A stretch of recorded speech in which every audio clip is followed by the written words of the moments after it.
11 अप्रैल साल 1970 को अमेरिका के केनेडी स्पेस सेंटर से अपोलो 13 का रॉकेट मून मिशन के लिए लॉन्च होता है। लेकिन जो हुआ वह किसी चमत्कार से कम नहीं था दोस्तों। एक भयानक विस्फोट ने अंतरिक्ष यात्रियों को जीवन और मृत्यु के संघर्ष में डाल दिया, लेकिन सभी बाधाओं के बावजूद वो सुरक्षित धरती पर लौट आए। आज हम अपोलो 13 मिशन को डीप में समझेंगे। क्या गलत हुआ, कैसे क्रू मेंबर ने जीवित रहने की जंग लड़ी और कैसे इस घटना ने स्पेस एक्सप्लोरेशन प्रोग्राम को हमेशा के लिए बदल दिया। नमस्कार दोस्तों, मेरा नाम है रवि और आपका स्वागत है इस वीडियो में। अपोलो 13 चंद्रमा पर उतरने वाला तीसरा मिशन बनना था। तीसरा इसलिए कि साल 1969 में अपोलो 11 और अपोलो 12 दोनों चांद पर एस्ट्रोनॉट्स के साथ लैंड कर चुके थे। क्रू मेंबर में 3 अनुभवी यात्री थे, कमांडर जेम्स लवेल, दूसरे लूनर मॉड्यूल के पायलट फ्रेड हेज और तीसरे कमांड मॉड्यूल के पायलट जैक स्विगर्ट। इत्तेफाक की बात है, ओरिजिनल प्लान के अनुसार इनमें से किसी को मिशन के लिए नहीं चुना गया था। उन तीनों अलग अलग एस्ट्रोनॉट्स किसी प्रॉब्लम की वजह से वह पार्टिसिपेट नहीं कर पाए। 11 अप्रैल 1970 को अपोलो 13 का लॉन्च सफल रहा और सब कुछ प्लान्ड तरीके से चल रहा था। उनका लक्ष्य था ट्रामौरा हाईलैंड्स में उतरना, जो चंद्रमा के इतिहास के बारे में महत्वपूर्ण जानकारी प्रदान कर सकता था। इसी बीच नासा के साइंटिस्ट धरती से एस्ट्रोनॉट से पूछते हैं, सब सही है? तो जैक स्विगर्ट एक प्रॉब्लम रियलाइज़ करते हैं कि वह इनकम टैक्स फाइल करना भूल गए हैं। धरती पे कंट्रोल रूम से पूछते हैं, क्या उन्हें एक्सटेंशन मिल सकता है? उन्हें हंसते हंसते जवाब मिलता है, हाँ मिल सकता है।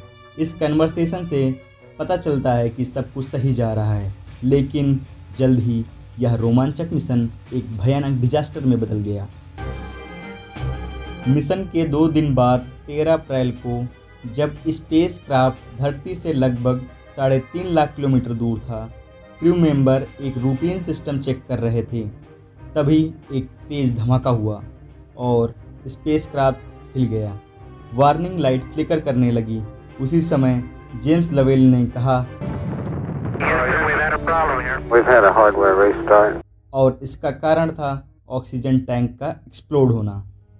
इस विस्फोट ने सर्विस मॉड्यूल के ऑक्सीजन टैंक को नुकसान पहुंचाया, जो स्पेसक्राफ्ट के लिए बिजली, पानी और ऑक्सीजन प्रोवाइड करते थे। यह कोई मामूली खराबी नहीं थी।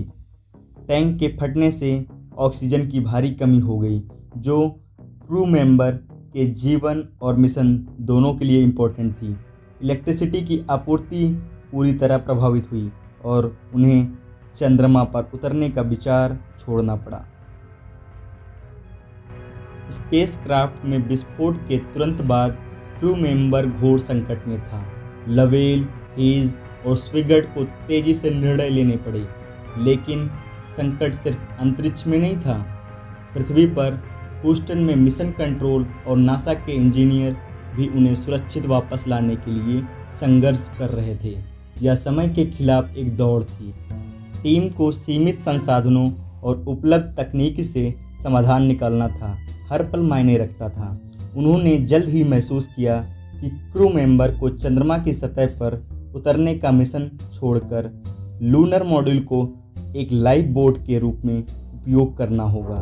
कमांड मॉड्यूल की बिजली आपूर्ति ठप होने के कारण लूनर मॉड्यूल के सिस्टम को एस्ट्रोनॉट के जीवन को बचाए रखने के लिए उपयोग किया गया।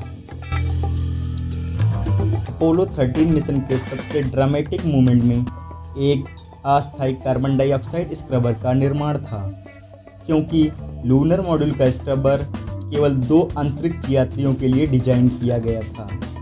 लेकिन मॉड्यूल में 3 एस्ट्रोनॉट्स थे, जो 3 लोगों के लिए पर्याप्त नहीं था।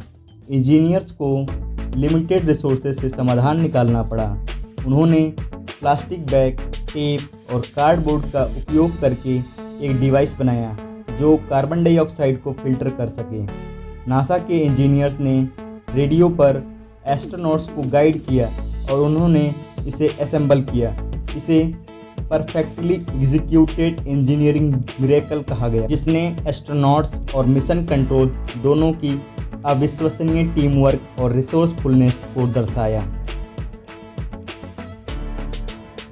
अपोलो 13 मिशन भले ही चंद्रमा पर ना उतर पाया हो, लेकिन इसे स्पेस के हिस्ट्री में महान सफलता के रूप में देखा जाता है। इस घटना ने नासा को सेफ्टी प्रोटोकॉल, सिस्टम की रिडंडेंसी और रियल टाइम प्रॉब्लम सॉल्विंग में सुधार के लिए प्रेरित किया। अपोलो 13 मिशन ने कई वर्षों से कई कंस्पिरेसी थ्योरीज को जन्म दिया है। कुछ का दावा है कि यह घटना नासा द्वारा बनाई गई थी, लेकिन ये सभी दावे गलत साबित हुए हैं। रियलिटी इससे कहीं अधिक इंस्पायरिंग है। यह मानव दृढ़ता और विज्ञान की विजय की कहानी है। अपोलो 13 का मिशन हमेशा एक अविश्वसनीय मानवीय उपलब्धि के रूप में याद रखा जाएगा। इस मिशन ने दिखाया है कि जब सब कुछ गलत हो जाए तब भी समाधान खोजा जा सकता है। अगर आपको यह वीडियो पसंद आया हो तो लाइक, शेयर और सब्सक्राइब करना ना भूलें, और अगली वीडियो किस टॉपिक पे चाहिए ये ज़रूर कमेंट करके बताएं। धन्यवाद दोस्तों।